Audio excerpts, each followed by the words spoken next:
Hello friends, welcome to royal study. दोस्तों, आज के इस वीडियो में एक स्पेशल सीरीज हम लेकर आए बायोलॉजी की आपके लिए। आप सभी लोगों की काफ़ी सारी डिमांड थी कि हम बायोलॉजी की भी सीरीज स्टार्ट करें साइंस में, तो हमने यहाँ पर फर्स्ट वीडियो इसका लेकर आए आप सभी के लिए। देखिए, हम स्टार्ट से इसको शुरू करेंगे, यानी शुरू से फर्स्ट जो चैप्टर है इसे स्टार्ट करेंगे और सारे टॉपिक हम कवर करते चलेंगे। और इस वीडियो की खासियत ये रहेगी कि हम पहले बेसिक चीज़ें यहाँ पे जानेंगे, उसके बाद में टेस्ट लगाएंगे। तो यहाँ से जितना भी पढ़ेंगे पूरा इस वीडियो में पूरा आपको याद हो जाएगा 110%। तो इस वीडियो को आपको इतना करना होगा, बस अंत तक पूरा देखना है ताकि सारी चीज़ें जितने भी आप पढ़े पूरे क्लियर आपको हो जाए। और टेस्ट लगाएंगे उसमें पूरा आपको 100% पता चल जाएगा कि सारे क्वेश्चन आपको याद हो चुके हैं। अब चलिए हम आप आगे बढ़ते थोड़े से और।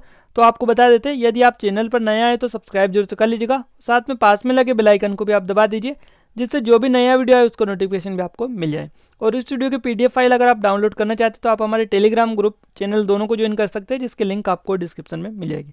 अब चलिए बिना किसी टाइम गवाए स्टार्ट करते हैं आज का वीडियो। देखिए, सबसे पहले हम बात करेंगे जीवोत्पत्ति के बारे में। जीवों की उत्पत्ति किस प्रकार होती है, कोशिका यानी कोशिका विज्ञान के बारे में, जीव विज्ञान और सजीवों के लक्षण के भी कुछ हम यहाँ पर चीज़ें कवर करने वाले हैं। अब हम बात करेंगे सबसे पहले थोड़ी सी बेसिक इन्फॉर्मेशन के बारे में। देखिए, यहाँ पर अरस्तु को जीव विज्ञान जंतु विज्ञान का जनक कहा जाता है। तो याद रखिएगा, मोस्ट टाइम पे फैक्ट है और पूछा भी जाता है। अरस्तु को जीव विज्ञान जंतु विज्ञान का जनक कहा जाता है। इसके साथ में ब्रह्मांड की उत्पत्ति आज से 15 अरब वर्ष पूर्व महाविस्फोटक सिद्धांत यानी बिग बैंग थ्योरी जो है इसके दौरान हुई है, जिसे महाविस्फोट सिद्धांत बिग बैंग थ्योरी कहते हैं। ये आपको आयुब के पहले से भी पता होगा, बट आप याद रखिएगा इन चीज़ों को, आगे आपको हेल्प मिलेगी।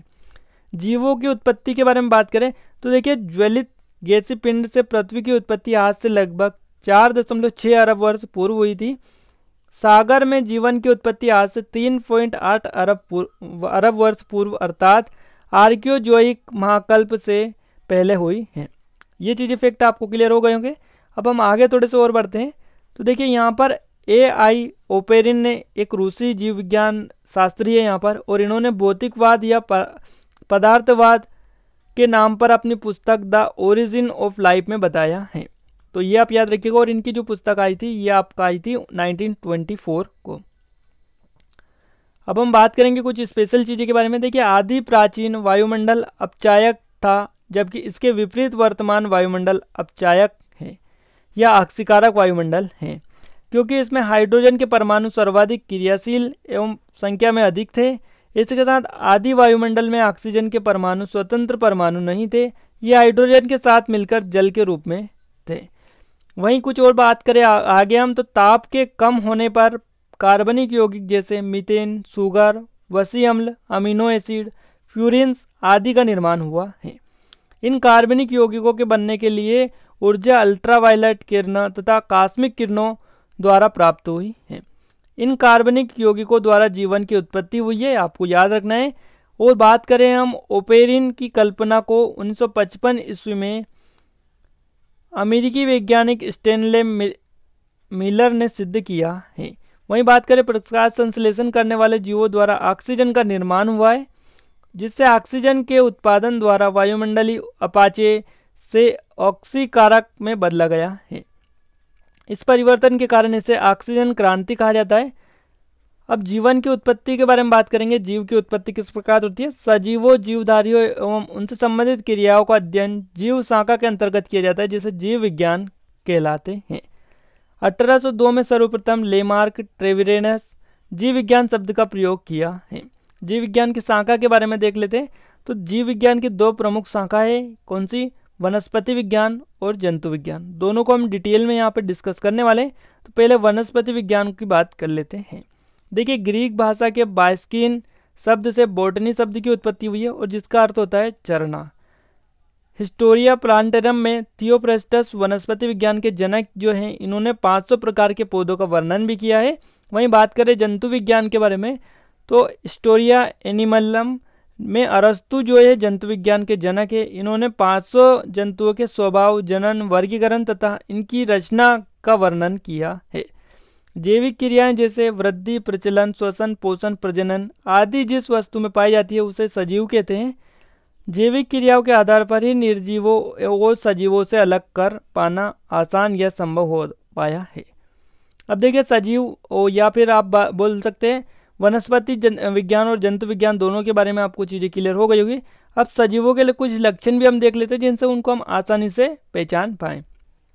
कोशिका संगठन यहाँ पर इनमें होता है, सेलुलर ऑर्गेनिज्म होता है यहाँ पर इनमें। प्रत्येक जीव अनेक सूक्ष्म कोशिकाओं से बना होता है।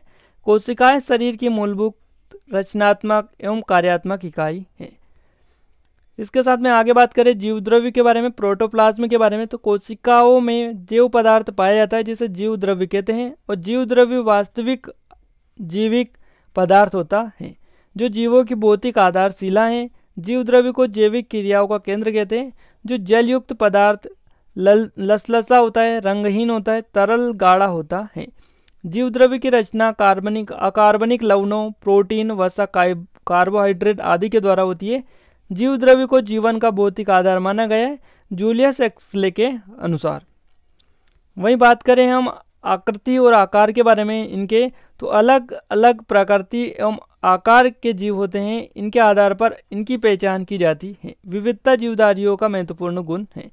उपापचय यानी मेटाबॉलिज्म जो होता है इसकी भी यहाँ पर कुछ विशेषता है, लक्षण देखने को मिलते हैं। जीवों की कोशिकाओं में होने वाले समस्त जैव रासायनिक कार्यों को उपापचय कहते हैं। उपापचय को दो रूपों में पूर्ण होता है। देखिए यहाँ पर हम सारी चीज़ें इनके बारे में कवर कर चुके हैं। अब हम बात करेंगे स्पेशली आपके लिए जो टेस्ट इंक्लूड किया है उसके हम बारे में कवर कर लेते हैं। देखिए टेस्ट हम फटाफट लगा लेते हैं जिससे आपके जितने भी क्वेश्चन हैं यहाँ से इस टॉपिक से पूरे कवर हो जाए। जीव विज्ञान के महत्वपूर्ण प्रश्न आपको पता चल चुका है। फर्स्ट क्वेश्चन आपका है, जीव विज्ञान शब्द का प्रयोग सर्वप्रथम सबसे पहले किसने किया है? और इसका जो प्रयोग किया है सबसे पहले लेमार्क और तथा ट्रेविरेनस ने किया है। ये आप याद रखिएगा, डी ऑप्शन सही आपका जवाब हो जाएगा। 1801 और 2 में इन्होंने किया है, तो डी ऑप्शन यहाँ पर आपका रेड आंसर है। जीव विज्ञान के जनक फादर ऑफ बायोलॉजी किसे कहा जाता है? तो फादर ऑफ बायोलॉजी जो बोला जाता है वो बोला जाता है अरस्तु को। फर्स्ट ऑप्शन यहाँ से भी आपका सही जवाब रहेगा। आगे बढ़ते जंतु विज्ञान जूलॉजी ऑफ बायोलॉजी यानी फादर ऑफ जंतु विज्ञान के जनक नाम से जाना जाता है। तो जंतु विज्ञान के नाम से जाने जाते हैं, कौन जाने जाते हैं? इसका जो सही जवाब होगा वो होगा अरस्तु। यहाँ पर सही जवाब इसका भी हो जाएगा, यानी फादर ऑफ जूलॉजी की यहाँ पर बात की गई है। ये आप ये कर लीजिएगा, इसको अरस्तु इसका सही जवाब रहेगा। वनस्पति शास्त्र का जनक किसे कहा जाता है या फिर कौन है? तो वनस्पति शास्त्र का जो जनक है वो है थियोफ्रेस्टस। तो यहाँ पर आपका फर्स्ट ऑप्शन सही जवाब रहेगा। चिकित्सा शास्त्र का जनक किसे कहा जाता है? ये भी काफ़ी आईएमपी है और इसका सही जवाब है आपका हिप्पोक्रेटस। हिप्पोक्रेटस सही आपका जवाब होगा, तो याद रखिएगा चिकित्सा शास्त्र के जनक है। बोटनी शब्द की उत्पत्ति किससे कहा जाता है? तो देखिए बोटनी शब्द की उत्पत्ति हुई है किस शब्द से हुई है? तो ये जो हुई है ग्रीक शब्द से हुई है। डी ऑप्शन यहाँ पर आपका सही जवाब हो जाता है। हिस्टोरिया प्लांटेरम पुस्तक के लेखक कौन है? तो हिस्टोरिया प्लांटेरम जो पुस्तक है इसके लेखक है थियोफ्रेस्टस। थियोफ्रेस्टस क्लियर आपका रहेगा, ऑप्शन नंबर बी यहाँ पर आपका सही जवाब हो जाता है। हिस्टोरिया एनिमलियम पुस्तक के लेखक कौन है? तो यहाँ पर इस पुस्तक के जो लेखक है वो है अरस्तु। फर्स्ट ऑप्शन यहाँ से भी आपका सही जवाब हो जाता है। चिकित्सा शास्त्र के विद्यार्थियों को किसकी शपथ दिलाई जाती है? काफ़ी आईएमपी क्वेश्चन है और इनको हिप्पोक्रेटिस की जो है शपथ दिलाई जाती है चिकित्सा शास्त्र के विद्यार्थियों को। अगला क्वेश्चन है, वह विज्ञान जिसका संबंध जीवधारी के अध्ययन से होता है कहलाता है।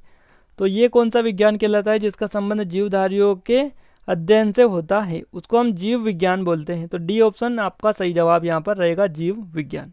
क्लियर है? आगे बढ़ते हैं।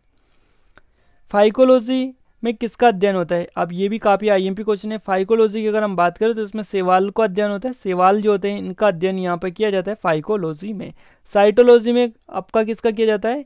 साइटोलॉजी में कोशिकाओं का अध्ययन किया जाता है, ये भी आप याद रखिएगा। पर्यावरण का अध्ययन जीव विज्ञान की किस भाषा के अंतर्गत किया जाता है? तो किस शाखा के अंतर्गत किया जाता है ये आप क्लियर कर लीजिएगा। और ये किया जाता है पारिस्थितिकी जो होता है इकोलॉजी, इसके अंतर्गत पर्यावरण का अध्ययन किया जाता है जीव विज्ञान की शाखा में। फूलों के संवर्धन के विज्ञान को क्या कहा जाता है? और इसको फ्लोरिकल्चर हम बोलते हैं। तो बी ऑप्शन सही जवाब रहेगा। डेंड्रोलॉजी का संबंध किससे होता है? देखिए डेंड्रोलॉजी का जो संबंध होता है वो आपका होता है बी और सी दोनों से, यानी वृक्षों के अध्ययन से और झाड़ियों के अध्ययन से, दोनों के अध्ययन को हम बोलते हैं डेंड्रोलॉजी। तो डी ऑप्शन यहाँ से आपका सही जवाब रहेगा। पुष्पों का अध्ययन क्या कहलाता है? देखिए पुष्पों का जो अध्ययन होता है इसको हम एंथोलॉजी बोलते हैं। तो आपका फर्स्ट ऑप्शन सही जवाब है। जीवाश्म वनस्पति विज्ञान में अध्ययन किया जाता है, यानी जीवाश्म वनस्पति विज्ञान में जो अध्ययन किया जाता है किसका किया जाता है, जीवाश्मों का अध्ययन यहाँ पर होता है। वनस्पति संवर्धन से संबंधित विज्ञान की शाखा को कहते हैं और इस शाखा को हम हॉर्टिकल्चर कहते हैं। हॉर्टिकल्चर डी ऑप्शन सही जवाब इसका है। जीवों एवं वातावरण की अंतर अभिक्रिया से संबंधित जीव विज्ञान की शाखा कहलाती है और ये जो शाखा कहलाती है इसका नाम है पारिस्थितिकी, इकोलॉजी आप बोल सकते हैं, पारिस्थितिकी बी ऑप्शन सही जवाब इसका है। अगला क्वेश्चन है वनस्पति विज्ञान की वह शाखा जिसमें शैवालों का अध्ययन किया जाता है उसको क्या बोलते हैं, उसको हम फाइकोलॉजी बोलते हैं। फाइकोलॉजी इसको बोलते हैं शैवालों के अध्ययन को। वहीं बात करें सिल्वीकल्चर वनस्पति विज्ञान की वह शाखा जिसमें वर्णन होता है।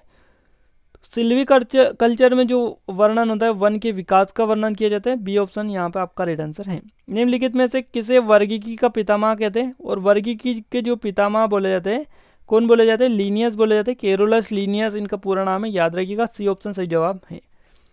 जीवों की द्विनाम पद्धति के प्रतिपादक कौन है, तो द्विनाम जो पद्धति दी थी ये किसने दी थी, ये लीनियस, कैरोलस लीनियस के द्वारा ही दी गई थी। वर्गीकरण का प्राकृतिक सिस्टम किस वनस्पति वैज्ञानिक ने प्रस्तुत किया था, और ये प्रस्तुत किया था स्वीडिश ने, स्वीडिश इसका सही जवाब रहेगा ऑप्शन नंबर सी। पुष्पी पादपों को रखा गया है, देखिए पुष्पी पादप जो है इनको रखा गया है फेनरो गेम्स के में रखा गया, इनको फेनरो गेम्स में रखा गया, बी ऑप्शन यहाँ से आपका सही जवाब रहेगा। वहीं बात की जाए अपुष्पी पादपों को रखा गया, अपुष्पी पादप जो होते हैं इनको जो रखा गया है क्रिप्टोगेम्स में रखा गया है, तो फर्स्ट ऑप्शन यहाँ से आपका सही जवाब रहेगा क्रिप्टोगेम्स, यहाँ पर आपका क्लियर आंसर हो जाता है। अपुष्पी पादपों को रखा जाता है क्रिप्टोगेम्स में, तो यहाँ से भी आपके टॉप 25 जो क्वेश्चन थे क्लियर हो गए।